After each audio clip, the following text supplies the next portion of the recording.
ठाकुर जी जैसे ही पहुंचे मथुरा में जाकर के प्रभाव दिखाने लगे। रणभूमि में जैसे ही प्रवेश किया, मल्लानाम मशनिर्णीनाम नरवर स्त्रीणाम स्मरो मूर्तिमान, मल्लानाम मशनिर्णीनाम नरवर स्त्रीणाम स्मरो मूर्तिमान, गोपानाम स्वजनो सताम क्षितिभुजाम शास्त्रा सुपित्रो शिशु, मृत्युर्भोजपतिर्विराट विदुषाम तत्वं परम योगिनाम, वृष्णीनाम परदेवते तविदितो रंगम गतः साग्रज। सबको भगवान अलग अलग दिखाई दे रहे हैं। एक ही श्री कृष्ण कंस की रणभूमि में प्रवेश कर रहे हैं और सबको ठाकुर जी अलग अलग रूप में दिखाई दे रहे हैं। मल्लानाम मशनिर्णीनाम नरवर स्त्रीणाम स्मरो मूर्तिमान। बड़े, इधर देखो, यहां देखो, बड़े बड़े मल्लों को, मतलब मल्ल कहते हैं पहलवानों को, बड़े बड़े मल्लों को ठाकुर जी पहलवानी दिख रहे हैं। 11 वर्ष 56 दिन की आयु है आज ठाकुर जी की, कितनी? लेकिन 11 वर्ष 56 दिन के ठाकुर जी 50-50 साल के मल्लों को अपने जैसे ही दिख रहे हैं कि ये भी पहलवान हैं। बिना दांत वाले जितने भी बूढ़े बड़े वहां बैठे हैं सबको ठाकुर जी अपने नाती पोता के रूप में दिख रहे हैं। किशोरी कन्याओं को ठाकुर जी अपने प्रियतम रूप में दिख रहे हैं। छोटे छोटे ग्वाल बालों को ठाकुर जी अपने सखा के रूप में दिख रहे हैं। लेकिन 50 सिड्डी ऊपर बैठे हुए कंस को ठाकुर जी अपनी मृत्यु के रूप में दिख रहे हैं।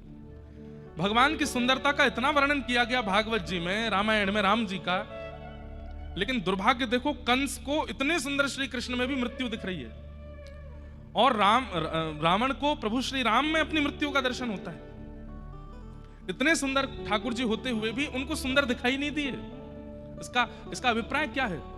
ये जो भगवान कहते हैं ये यथामाम प्रपद्यन्ते ताम्स तथैव भजाम्य हम, मुझे जो जैसे भजता है मैं उसे वैसे ही मिलता हूं। आपने ठाकुर जी को केवल देने वाला समझ रखा है, विपत्ति आएंगी तो देंगे, पैसे घट जाएंगे तो देंगे, तो ठाकुर जी आपके सामने सेठ साहूकार से ही आएंगे। आपने ठाकुर जी को काल रूप मान रखा है कि मैं कुछ भी गलत करूंगा तो दंड देने का अधिकार ठाकुर जी का है, वो ऐसा कर देंगे, वो ऐसा कर देंगे, तो ठाकुर जी आपके लिए दंड पानी बन करके आएंगे। लेकिन आपका ठाकुर जी के प्रति वात्सल्य भाव है, वो तो नेक्स्ट से लाला है। गुजराती में एक पद गाती हैं मीराबाई, कानूडो सुजाने मारी प्रीत। किसी ने मीराबाई से कहा कि हे मीराबाई, अच्छा मीराबाई की एक बात देखेंगे आप, उनके पद मारवाड़ी में मिलेंगे, उनके पद गुजराती में मिलेंगे और उनके पद हिंदी में भी, क्योंकि बाई सा राजस्थान में रही, फिर वृंदावन में भी रही और फिर गुजरात में रही, तीनों भाषा में। मीराबाई कहती हैं कि कानूड़ा कन्हैया मेरी प्रीत कैसे समझेगा? क्यों? बोले वो तो छोटा सा लाला है ना, और छोटे से लाला को क्या पता होता है। अब माँ कितना भी प्रेम करे, कितना भी दुलार करे, बालक की कभी मूड में आ जाती है तो अपने छोटे छोटे नाखून से ऐसे मार भी देता है। अब उस समय माँ उसको कहे अरे समझता नहीं, इतनी जोर से लगा दी। अब छोटा बच्चा क्या जाने कि इससे लगती है। कई बार बच्चे थोड़े हाथ पांव चलाना शुरू कर देते हैं तो पिताजी में ही धर देते हैं जोर से। अब उस समय पिता अगर गुस्सा करे तो ये पिता की गलती है, भाई वो बालक है। मीराबाई वही कहती हैं कि किसी ने कहा तुम इतना प्रेम करती हो, इतने पद गाती हो, इतना नाचती हो, इतना घूमती हो, इतना रोती हो, और फिर भी कन्हैया आते नहीं। तो बाई सा कहती है उनको दोष मत दो, छोटे लाला है ना, वो क्या जानेंगे कि मैं कितना प्रेम करती हूं। ये तो मेरा स्वभाव है कि मैं प्रेम करूं। सबको ठाकुर जी अलग अलग रूप में दिख रहे हैं और इससे ये बात सिद्ध होती है कि आप जैसा विचार करते हैं ठाकुर जी वैसे ही दिखेंगे। किसी ने कहा ठाकुर जी का रूप कैसा है? बोले जैसा बना लो वैसा है, जैसा आप चाहोगे वैसे हैं ठाकुर जी। पंढरपुर चले जाओ तो वही ठाकुर जी ऐसे खड़े हैं, नाथद्वार चले जाओ तो वही ऐसे खड़े हैं, वृंदावन चले जाओ तो वही ऐसे खड़े हैं, तिरुपति वेंकटेश भगवान का दर्शन करने चले जाओ तो वहां ऐसे खड़े हैं, द्वारिकाधीश चले जाओ तो वहां ऐसे खड़े हैं,